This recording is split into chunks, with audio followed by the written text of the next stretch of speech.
started. Welcome everyone to today's webinar with Prequel and Stanza Systems, focused on boosting reliability with problem detection and management. I'm your host, Tony Meehan. I'm the co-founder and CTO of Prequel, where we're focused on reliability intelligence to change the way application failures detected and resolved. And today we're going to be focused on exploring some of the barriers to problem management and how our emerging problem detection and analysis techniques can help SREs and software engineers overcome these challenges. So, today we'll dive into some real world scenarios and highlight some intentional and proactive detection of these underlying causes and how they can prevent downtime, enhance, system scalability, and honestly, just, drive customer value and satisfaction. And today I'm humbled, I'm excited, I'm thrilled to be joined by, the one and only Niall Richard Murphy, the CEO and founder of Stanza Systems. It's a small startup in the SRE AI space. You've probably heard of Niall. He's worked in computing, since the 1990s. He's been, I think, employed by every major cloud provider, Amazon, Google, Microsoft. He's a co-author, instigator of multiple award-winning books on networking reliability. The SRE book, of course, is probably one that maybe comes to mind. And I think he might be one of the few people in the world to hold degrees in computer science, mathematics, and poetry studies. You're based in Dublin, along with his family, his wife and two children. And now I just want to say thank you for joining us today. Yeah, no worries. Thank you, Tony. I very much appreciate your intro. Yeah, I mean, honestly, I'm very humbled that we get a chance to spend some time here talking about problems and issues and some of these barriers. But maybe before we jump into that, I would love to just hear in your own words, what is the Niall Richard Murphy origin story? Where'd you grow up? How did you become one of the pioneers of SRE? Well, I was bitten by a radioactive SRE in my youth. Actually, my my origin story, I suppose, is that I was beaten up in the playground age 7 for knowing that 2 to the power of 10 was 1,024 rather than 1,000. And this seems to have been the thing that set me on my future trajectory, which is to say that actually slightly more seriously, I was always interested in sci-fi. I was really influenced by Douglas Adams and I suppose actually to a lesser extent Star Wars, but also Star Wars. And generally the idea that these computer objects existed and could do interesting things was very much a huge part of my childhood. So I more or less always had the ambition of doing something like that. But coming back to computer science, maths, poetry studies, in Ireland, you choose the university course you do in a kind of a stack ranked system. And then depending on how well you do in some kind of entrance exams, they allocate you a place. And so at the last moment, I was like, arts first or science first? What will we do? And I ended up choosing science first, and there we are. But I later went back and corrected some of that initial choice. That's amazing. I mean, are there parallels that come out in your mind with poetry and SRE? Can SRE be poetry, at its best? Poetry and production, as they say. I have written a piece about the relationship between writing poetry and writing code or programming. And I think there is definitely, in my mind at least, a huge kind of mental analog or process analog between those. Like you're trying to find exactly the right way to phrase a certain thing. And the writing has, in some sense, to be in balance. Otherwise, it's more difficult than it should be to understand what it is. Like there's actually a large number of parallels, I think. I totally agree. I mean, my background is in vulnerability and research development, exploit development. And I often think that finding failure, there's a certain drama to it. Just like with creative writing, I also enjoy writing too. So I think there's definitely some parallels. Well, how did you end up really focused on maintaining reliability of production systems? How did that kind of career evolve over time? Yeah, slightly weird story. I mean, I like the word career because it suggests moving forward violently from side to side without any particular control. And that's definitely what happened to me in the sense that I've done all of systems, security, software engineering, network engineering, like technical management, arguably even product and PM in my latest role, amongst other things. So I would say that SRE as a whole is kind of an accident of, first of all, I have slightly more of a systems orientation than I do in the other things. I would try to think about the holistic components of a system and not just think about the lines of code.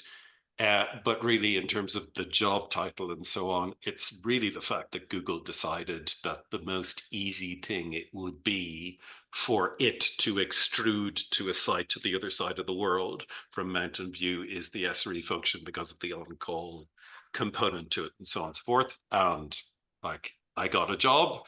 This was the thing that they had jobs for. Okay, fine, I'll do this. And I kept thinking of myself as a kind of a Johnny come lately to the SRE world because technically speaking, it had started in 2003, I think. Mhm. And I was like, okay, I'm really late to this. I don't know what's going on, so on and so forth. And then 11 years later, it turns out I'm one of the people who actually know the most because I've just been around for much longer. And it's the SRE book that ends up, I suppose, popularizing the role and some of the techniques that you would use to manage production systems very, very widely. I mean, completely to my surprise. I had no idea it was going to be this popular. Well, I definitely remember, I think it might have been 2018 or 2019 whenever I stumbled across it. I think oh, a lot of us have either aware of it or read it. So, thank you for all of the work going into it. And maybe just switching gears here as we kind of jump in, I sometimes hear people, talking about maybe interchangeably using words like problem or issue or incident. And I'm just curious, maybe in your mind, is there a distinction here that's important or useful? Like, how do you differentiate between, problem, issue, and incident?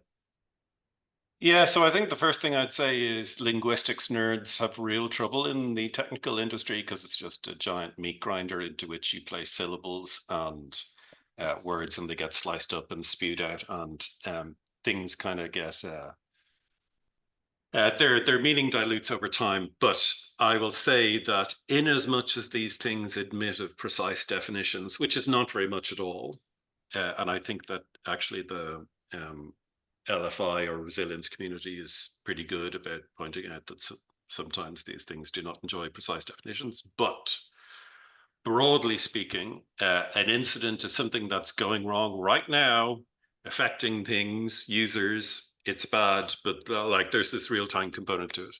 And then problem is, in some sense, the thing which is part of the contributing factors, some folks say causal relation or whatever, but part of the contributing factors that produces the issue, which, and usually the issue is sponsoring the incident. So problem is kind of a latent component, issue is an expressed component, and incident is the thing that happens as a result of the expressed component. So like one simple back of the envelope uh, example would be if you have some kind of memory leak, that's a problem. And then a low memory condition is the issue that results from that problem. And you get a rolling fleet death incident because all of your front ends are out of memory as a result of the memory leak. That's I love examples like that. Actually, I'll put a link in the chat here because it just so happens Netflix like an hour ago their engineering team posted a blog. It's a very similar example of I think the story begins with someone complaining about a UI being slow, and days later they're looking at kernel code at the cause of the problem, and there's the story and the different places that people had to go technically to go from that beginning point to that end, I think is, I mean, from my perspective, fascinating, but also overwhelming because it's just it's a lot of work, and often you need that expertise and that experience to kind of go from point A to point B. So yeah, no, thank you for kind of making those distinctions. I think it's important too. And maybe kind of along those lines, how do you think of the concept of problem management? It's kind of maybe a new concept that I've heard maybe people talk about over the last couple of years. How is that something that you think of? How do you kind of define that? So I would specifically declaim a huge amount of expertise in this domain, but I would say the following thing, which is that to my mind, problem management is understood more, or it arises more in the context of kind of ITIL structure, structured operations, rather than the S3 domain. The S3 domain does a very large amount of extremely similar work and calls it post-incident review. Like this is another one of these kind of examples where the same kind of thing happens under different names. But broadly speaking, I think the clearest possible distinction we can draw is, incidents. Well, we broadly agree that you should manage incidents. I mean, that seems true. So for incident management, we have a bunch of protocols, get people on the call, we try and drive it to mitigation, we hopefully write up what happened, so on and so forth. That's incidents. Problem management is everything before that. And the great news about problem management is that if you are really good at it, you have fewer incidents happening. Also, some people argue that's the bad thing, because if you have fewer incidents, then you exercise your incident management muscles less and get less practiced at it. But I would definitely be of the opinion that a much better kind of problem management situation is overall better for the customers, users, org as a whole, and so on. So Yeah, yeah. problem management in that context then is like it could be hard to draw a very strong fine distinction between problems and issues in that sense, because often you only know about problems because you've seen the issue, and sometimes you only know about the issue because you've seen the Hmm. incident Hmm. as well, right? But broadly speaking, you are trying to track down what has happened to your production system, to figure out contributing factors that have allowed problems and issues to come to pass and to prevent them from happening in the future or mitigate their impact some way. Got it. So it seems to me that the way these things have kind of evolved is you would have maybe a customer complaining, leading to an incident, hair on fire situation, or really trying to stop the bleeding. And then, early on, maybe you would start looking at, well, what caused the problem? And are you, what you described maybe seems like we're almost trying to flip it a little bit, and let's like be more proactive at looking for the problems to kind of minimize it. Is that the idea? That's a huge component of it, right? And proactivity in general in the operations domain, or I should say in the business domain, is undervalued. Like reactivity is overvalued, in my opinion. Hmm. If you are I used to say this in the kind of post-incident review program that I ran in Microsoft, which is that if you are perfectly good, asymptotically good at your problem management and your post-incident review and so on, then in a stable system, you will eventually iron out all of the problems there are. Now, of course, systems are changing and it's impossible to be perfectly good and so on and so forth. But Hmm. nonetheless, there's a huge amount of additional reliability that you can get as a result of executing a well kind of planned problem management approach or program, I suppose. And some of that is, okay, we discovered these things because the unfortunate thing happened that we couldn't have foreseen or didn't have the mechanics in place to foresee. And now we are taking that knowledge and using that to inform the design of systems and the behavior of humans. And also because that sounds and kind of is reactive in character, but also you can take that knowledge and go, okay, we saw memory leaks in this context.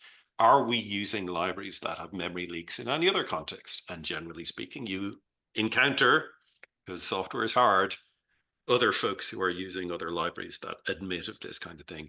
And then you jump yourself up another abstraction layer and you go, okay, are there any other resources that we are using that could hit this kind of problem? How is our resource management, generally speaking? And so you can really use it as a framework for driving great outcomes for the users and the org as a whole. Yeah, I couldn't agree more. I mean, and maybe we can pivot a little bit to talk about barriers that might prevent organizations or teams or individuals from kind of being a little bit more proactive in problem management. And maybe I'll share an anecdote. In a previous role as a VP of engineering, we had this big team. We were focused on delivering value and new features for our customers, but um, we spent a lot of time talking about how can we proactively go looking for problems. All the data's out there. We should be looking proactively before customers tell us something's broken. And often that was a hard thing for people to do for a variety of reasons. Some of them technical. Where do I go for the data? I have a mile-long dashboard I have to search. Where do I even begin? What's a problem look like? But I think there were also maybe organizational barriers too. Like we really prioritize and value features, and maybe some of this other grunt work is not valued. And so I'm kind of curious, maybe from your perspective, what are some of the barriers that you tend to see, maybe both non-technical and technical? Yes, I mean, there's an endless list, right? I mean, the list is as long as there are possible configurations of organizations, humans, and resources, which is to say, very, very long indeed. So, first of all, you're quite right to say the org might just not care. Like, screw all of that proactive stuff. What we need to do is to ship features because of deadline X or investor Y or customer Z or whatever. Okay, fine. The org could care, but also maybe not quite enough to actually make a difference. So, okay, we will somehow stand up and pay lip service to this, or give 20% of somebody's time to doing this, or something that is minimal and not sufficient, as opposed to minimal and sufficient, right? So an org can also have a formal program, and so there's people and staff and so on, but cultural attitudes to problem management or proactive work or whatever could be devalued still nonetheless. Um, there's a ton of org stuff that in general, if the people have come into the meeting having already decided that proactivity doesn't work or isn't valued or whatever, it's kind of hard to shift their mind until you have what I will call an illustrative incident. Mm. And when you have an illustrative incident, you have a thing where you can point to and go, that thing that blew up 17 customers and cost 500,000 or whatever. It turns out that if we had paid attention to memory leaks, we would have spotted it in this PR, or insert your causal chain or equivalent there. And once you have an illustrative incident, it's something concrete to attach priorities to. And that conversation usually goes much better than, hey, shouldn't we pay attention to this stuff? Which is also, by the way, true and accurate. We should pay attention to this stuff. But often in a resource limited world, you have to hang it around a specific incident or conversation. Yeah, and I guess maybe I wonder, are there people in engineering teams, maybe like a certain type of expertise or skill set or characteristic of an individual or a group of people that maybe can help organizations be more proactive? Is that like, if you were to hire people on a team, what would they look like in your mind? What kind of characteristics or traits are you really looking for that these people would value that might help drive a successful kind of problem management function? Yeah, funny you should mention the word SRE. I do think that the analog of this on the pure engineering side is the staff engineer, Mm. like somebody who has in their mind the idea that a system is not a system in isolation, and a system is more than line 17 through 136 of this particular thing. And they are thinking, all the time, basically, about what this interacts with, how it interacts, and failure chains, right? So staff engineers are crucial allies in the engineering world when it comes to building a coalition of people who care about this stuff and who also are in a position to do something about it. Now, you also need people who are kind of program minded. In the Microsoft and Google world, program managers took care of the mechanics of the problem management schemes, programs, whatever they were called, right? And I would also say that depending on your particular situation, there can be technical program managers who know both what's going on a technical level, maybe not to all levels of detail, but enough that they can perform, get a rough prioritization and so on and so forth. And they can also be crucial allies. That formulation makes it sound like program management, like problem management, is an activity basically confined to engineering with maybe a tiny side order of product, but actually a successful problem management scheme requires product to be on board, to understand impacts to customers, the value of the work that's being done, and the business.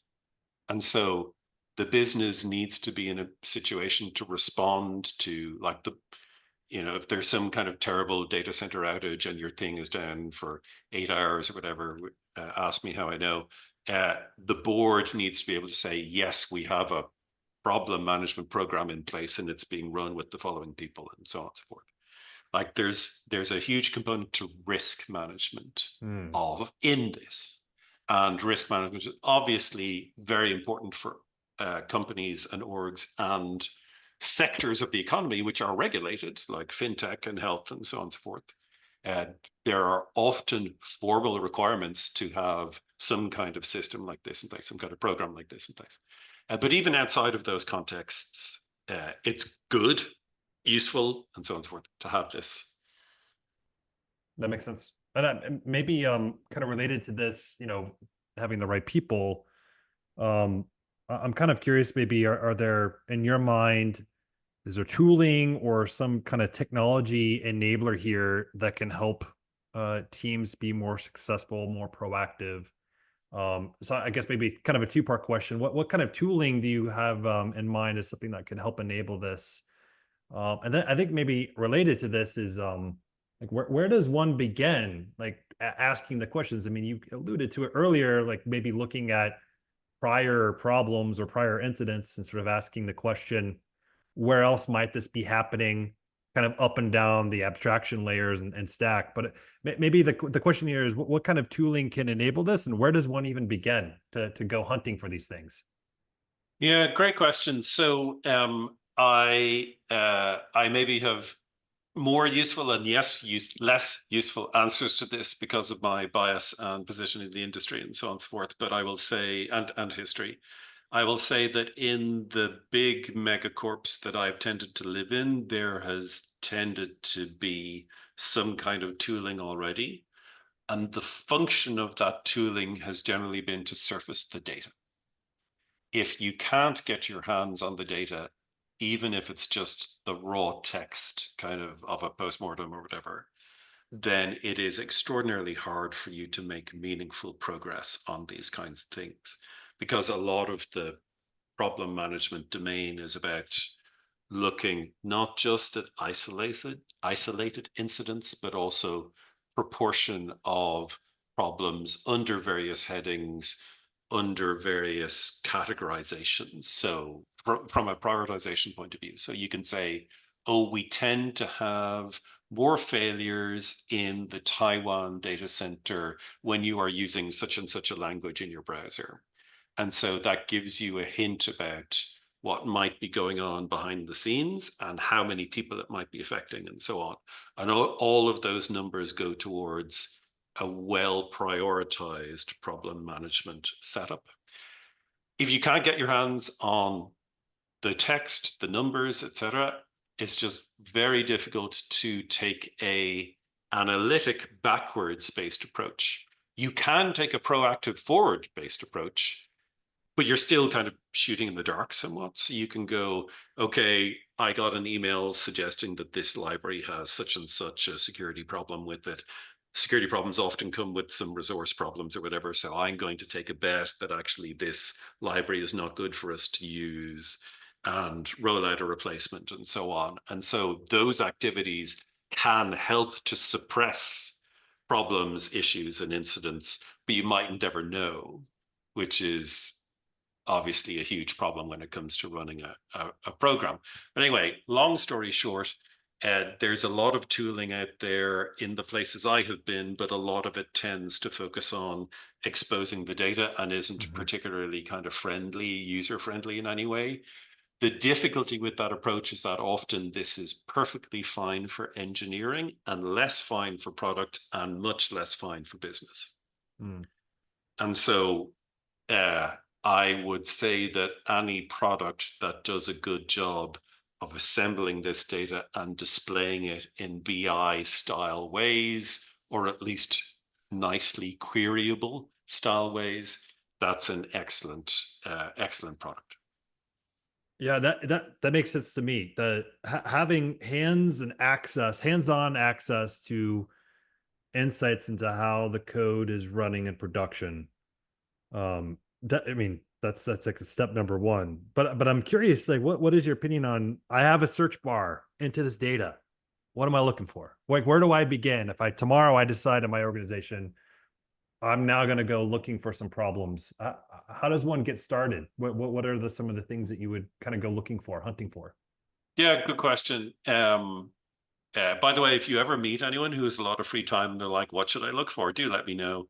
Uh, the the thing I would say is that often you start off with an existing context, which is the uh, the systems thinker is worried about this particular subsystem and has some suspicion it's bad, or maybe there's an explicit incident around it in the past short while or whatever. There's usually some context. If there isn't some context, you can, for example, use something like Sentry, which the job of which is to collect a lot of stack traces and stack rank them by frequency and so on. And so you can go, like this probably has some kind of effect on overall user happiness, reliability, and so on.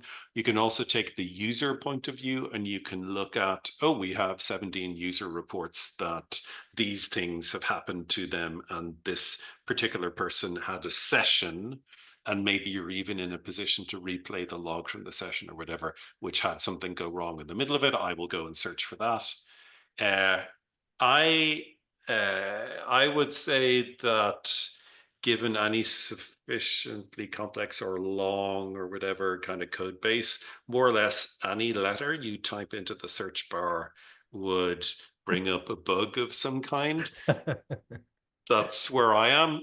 But of course, the question is prioritization. Yeah. And from a prioritization point of view, you could start with frequency, which is kind of the Sentry case, or you could start with the user impact, which is kind of the incidence and postmortem case.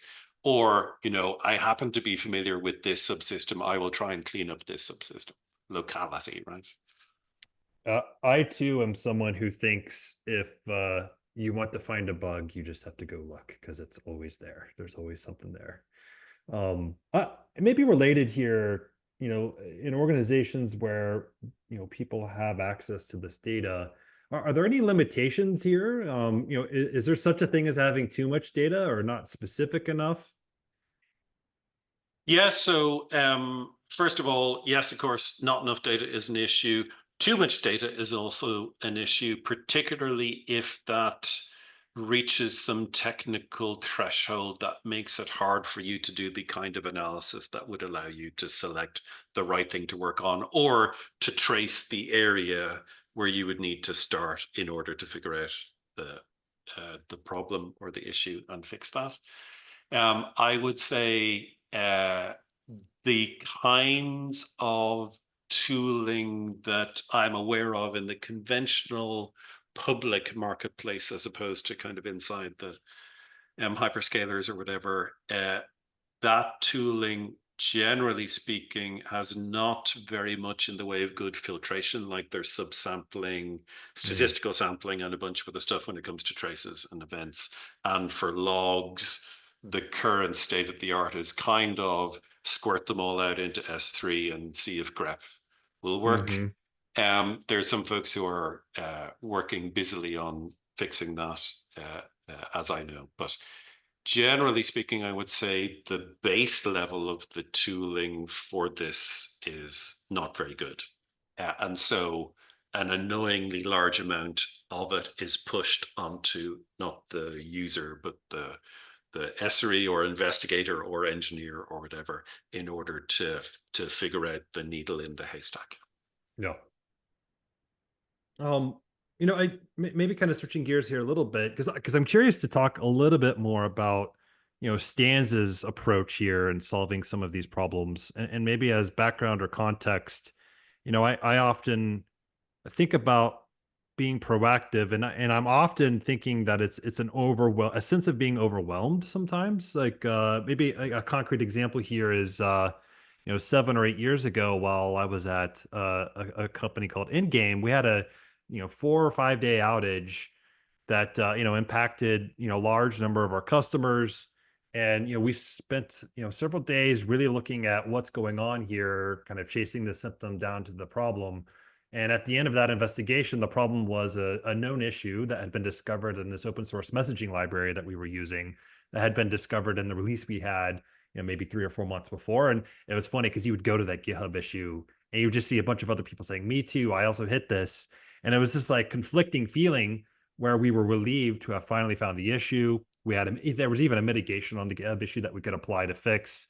And then 3 or 4 seconds later, feeling overwhelmed, like how are we ever going to keep up proactively? Like how would we even know to go look for this? And so I just remember having the sense of feeling overwhelmed at how we could be more proactive. And I'm curious, just from like maybe Stanza's perspective, like maybe you could talk a little bit more about what is intelligent load management? How does Stanza think about kind of improving this space and maybe making people feel less overwhelmed? Yeah, there's a couple of things we do. We do a bunch of work in kind of the traffic management generally space, which is all about providing ways to make decisions in the call chain that will help reliability and prevent systems from being overwhelmed and so on. We also do a bunch of work in the data analysis space. Again, some of that is informed by traffic management, but also relates to other data silos. So we can look at your data for a particular vertical, let's say alerting, let's say PagerDuty format or whatever, and we can sift through the raw data and give you the kind of recommendations that would be associated with what an SRE would say to you if they were looking at the same kind of data, except it's coming from kind of software. So there's an example I posted on LinkedIn kind of a while ago about how we discovered that Benford's law, which is this thing used in fraud to detect kind of unnatural distributions. You can apply kind of Benford's law conformance to various distributions of activity in alerting and kind of incident response and figure out if you have weird things going on.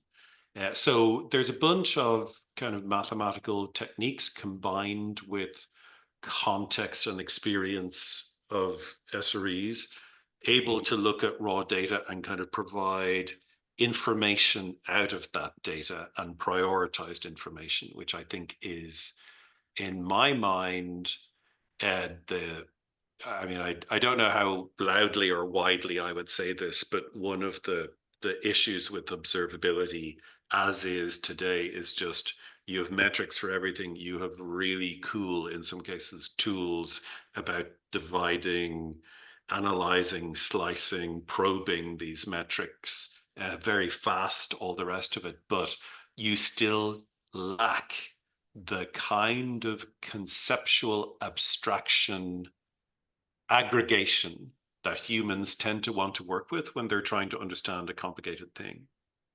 So you're working on 10, 100, 1,000 systems, but the thing you have, a bajillion metrics, but the thing you want to know is, are any of these metrics in a situation, in a configuration, at a setting that would cause me, the experienced user, experienced administrator of these systems, to go, oh, hang on, that's a bit weird. And so we think that a lot of the observability world would be helped by this kind of analytics that would kind of happen on top of it. Got it. Can you maybe say a little bit more, kind of the next level of kind of technical detail of how does intelligent load management, kind of traffic management work to kind of inform you and give you these kinds of signals? And is there some kind of proactive measure, like maybe kind of talk through maybe through an Yep. example? I'm just kind of curious to learn a little bit more about how that actually Sure. that works. Yeah, absolutely. So if you have a web server log, Mhm. and the web server log has a bajillion entries for the past couple of weeks or whatever, or even 6 hours, or 3 minutes, depending on your how often your website gets hits, you are usually able to do what what I will say, for the sake of simplicity, is some kind of linear regression or analysis of this with respect to failure rates of the backend application, increased latency experienced by the customer. Basically, we'll say undesirable or exceptional kind of outcomes. Often, not always, these are associated with some kind of traffic related event, or I don't want to use the word incident, we'll say event. So you can get a sharp increase of traffic, which is an uptick in a graph. And on the back end, it's associated with a set of records of the web server log that would allow you to go, oh yeah, every time we go above 10 QPS on this thing, we get 500s, or we get a doubling of latency, or similar kind of outcomes. The very interesting thing comes when you can associate that kind of data, which is traffic management data, load management data, and to a certain extent, customer experience data, with other verticals of data as well. So you can go, this release happened. Mm. And now that we see that when we go above crucial traffic values on this URL, we start seeing these failures as well. Okay, now we have some, it might just be a correlation, but we have some reason to believe, and kind of fits within the domain of problem management as well. We have some reason to believe that this issue is possibly being caused by this problem, or there's some relationship between them. Yeah. So hopefully that makes it a bit more Yeah, concrete. no, that's amazing. And I'm how does we sort of talked about Stanza as a small startup in the SRE AI space. So how do you think about leveraging, some of the, developments in the last couple of years to this problem? How are you thinking about leveraging AI? So the first thing I'll say is I think right now I would say I prefer ML to AI. Not just in the sense that AI will destroy us all and ML is just a model running in the corner, like that's fine. But what I actually mean is that classic techniques of statistical analysis, estimation, prediction, and so on are in general not applied to the production domain or to operational data. To me, this seems weird, right? But often they are hugely applied to customer purchase intent, and Mm. not at all applied to like whether or not this thing has fallen over, or what proportion of incidents over the past 4 weeks were due to memory loss or whatever. So it's a question of applying it to the right domain in some sense. Um, but also from an AI point of view, there's a lot of companies out there who are looking at, shall we say, automatic incident management or post-mortem parsing or stuff like that. I think that some of those approaches will bear fruit, but a lot of that depends on the quality of the data, which, as we know, can vary a lot depending on the cultural values of the org. But also, there's this thing which you have come across, which is the quadrant of known knowns, unknown knowns, and so on. And one of the very difficult, possibly centrally kind of fundamentally difficult and unworkable around consequences of this model is that there is an unknown quadrant, which means there are behaviors of your system that you cannot actively predict in advance. And as a result, any model which is trained on the set of things that has happened in the past will be of no value when it comes to predicting things that will happen in the future. Now, of course, yada, yada, there's quite a bit of nuance to this. For example, if you are one of the organizations for which a particular set of things keep going wrong, and like classically, this would be because you're not very good at problem management. Like, it is known that this thing fails under conditions X, Y, and Z is a problem and an issue resulting in incidents, and you should fix the problem, and then the incidents will stop happening. But for some orgs, that's just not practical, and so the same thing keeps happening. Well, in that situation, the predictor will do just fine because like 70% of these things are this thing that you will never fix. And okay, fine. But anything novel, which is not in the training data or foreseeable from the distribution, may be an issue for you. Of course, that's equivalent to saying you can't fix everything with this approach, which is true for all approaches. Yeah, Yep. So absolutely. commercially useful, very possibly, but fundamentally a change, I don't know. Well, I think we've all been a part of an organization probably in our careers where there was some incident and you knew before looking that it was it's zookeeper again, or it's something that you already knew was going to happen and we just have added time to prioritize and fix it. And that's never a good feeling. Um, well, I was wondering maybe we could end on one last question, and then it was amazing hearing about how Stanza, approaches some of these problems. I think it's fascinating. We would love to kind of go through something that we're thinking about in prequel, and then we can end the session here with any questions from the audience here. But I was just kind of curious, are there some case studies that maybe demonstrate the impact of problem management, problem detection, and reliability? I know you were at Microsoft for some time, and you had mentioned that you ran the postmortem program, and maybe that's a good place to kind of focus here. Like, what was your philosophy and approach there? Can you achieve perfect reliability? I mean, you've already kind of talked about it a little bit, but would love to kind of end on that case study at Microsoft. Gosh, what can I say publicly? So I suppose the thing that I'll say is there was a large set of individual reports that flowed from the entire failure of a data center. This is like a bunch of years back now. So I strongly expect this won't be day-to-day relevant. But basically, there was a huge amount of individual post-incident reports / postmortems that flowed from this failure, pointing out, in essence, how a bunch of systems depended on one of the things that went down in this data center.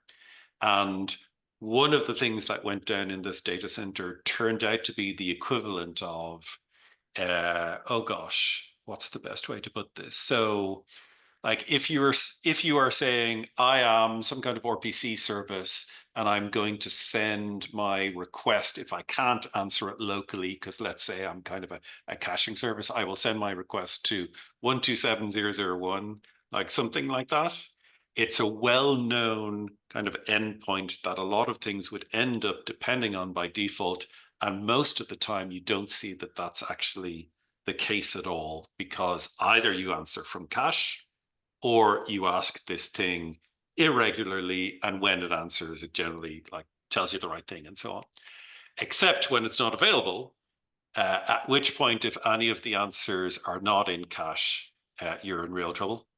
So the underlying problem that was managed here was the question of having a default which would be allowed to persist and for you to forget about that persistence kind of over time. And so a lot of the work that flowed out of that was, okay, we can make this particular system more resilient, but also actually removing a default is a good idea. So That's awesome. Well, thank you for sharing that.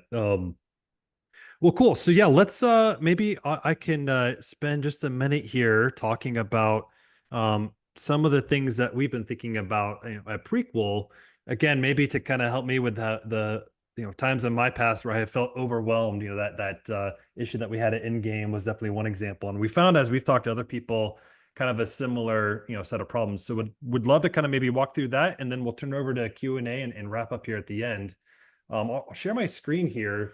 And one of the things that we've been thinking about, maybe as an anchoring point, again, my background is, like I mentioned earlier, in the cybersecurity space. And as you've been sort of paying attention to the news, anytime there's some security incident, every security company's research team is posting their blog with their analysis, of that threat or that problem. And at the bottom, we'll even have maybe a set of indicators you can go use and your security product to go find that thing. In fact, it's probably already updated to go and look for that thing proactively for you. And I just always thought it was such a stark contrast to problems and reliability where it felt more individualistic, more like problems were maybe perceived to be unique snowflakes. It was basically, hey, we have some problem here, a customer's complaining, here's a search bar with all of this data, go good luck, go have some fun. So we've been really thinking about, are there lessons that we can take from security, like threat intelligence is something that is very common in security. Is there a way where we can take reliability intelligence and help people? So the product we've built kind of does two things. First, we have a reliability research team that works with the Detect SH community, kind of just continuously monitoring customer environments, as well as GitHub, Stack Overflow, and Discord to continuously update these real-time problem detections, these rules that run inside of customer environments. And that's what you're seeing here. There's a list of some of the detections that we have running today. And they target both known problems or misconfigurations in open source software, as well as common problems that developers can introduce in applications like poorly performing database queries, N+1, deadlocks, that sort of thing. And this is something, again, that worked really well for us in security. And we're really excited at the prospect of chipping away at like the mile-long dashboards engineers have to kind of manually review every day. And just to give you like some specific examples, one of the things that we think is really exciting about this, again, that incident that I had, 7 years ago where, day 4, we're looking at a GitHub issue where dozens of other people have hit this issue. And not only are they talking about how they've hit it, they've like shared their mitigations that have worked. And it's like, we've been thinking, well, how could we capture that intelligence and make that something that could be automated and repeatable and shared more broadly to really help people with more proactive problem management. And so this is a specific example of a known issue in the Strimsy Kafka operator where it can start running into these basically the topic operator stops working and you can no longer add topics. And it's really funny, like you could, there's a link here to the known issue where, again, you just see a bunch of people saying, me too, this is happening to me. And people have shared specific mitigations that they've applied that have resolved that issue without having to spend, a month upgrading and testing that release to actually fix it for good. And so this is something that we're excited about. It works really well in security, and we're doing the same thing in the reliability space. Again, here's another example of an issue that we've come across. Actually, it's funny. So this is Python Gunicorn.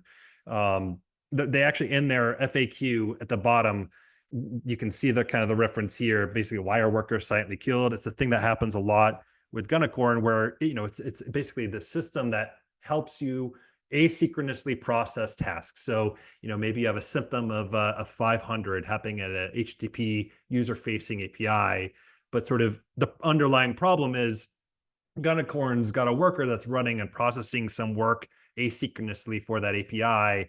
and it ends up crashing, and it crashes silently. The container is just fine. It never restarts, but the worker's gone, and the customer gets a 500. 3 or 4 days later, someone actually finds this is what's happening. We're excited about writing these detections that are just going to run in your environment and tell you about it when it happens and kind of connect those dots. And that's kind of the second piece that the product does.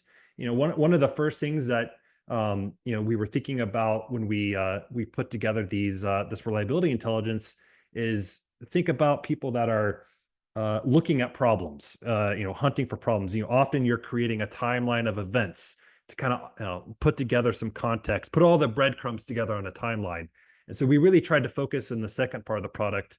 How could we automate that context building and connect the dots, not only on the application or service that had the problem where we detected, but its neighbors. It's sort of the chain of events. What are the series of dominoes that fell that kind of caused this problem?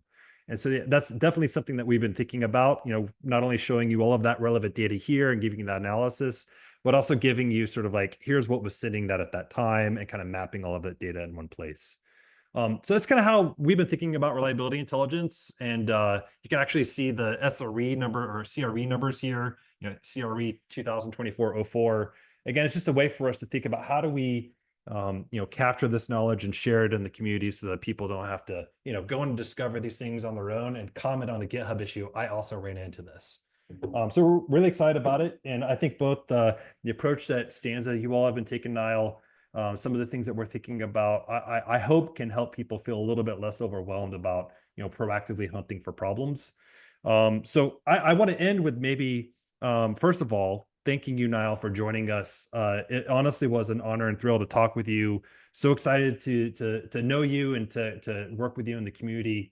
I think as I thought about our discussion today, thinking about the value of problem management, some of the, organizational barriers and technical challenges that maybe get in the way of doing that.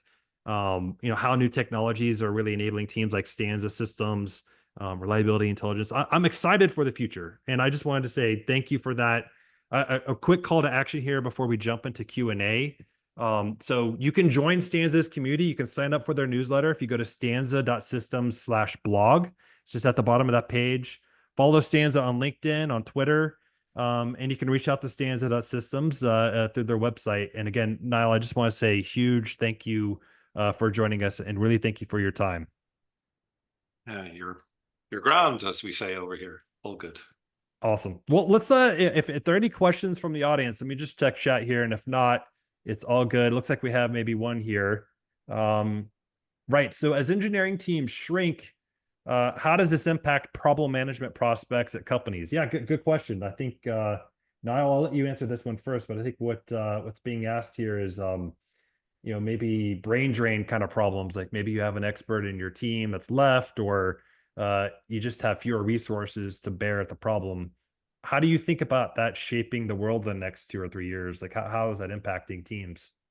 Yeah, so I think my own personal experience in times like this suggests that work which is perceived to be secondary does in some sense get dropped, but there's also a huge amount of resistance to dropping any work, right? So I am aware of teams that have lost kind of 20 to 40% of the people and still have all of the formal requirements that they had previously, which is obviously not very good for the people involved or particularly sustainable.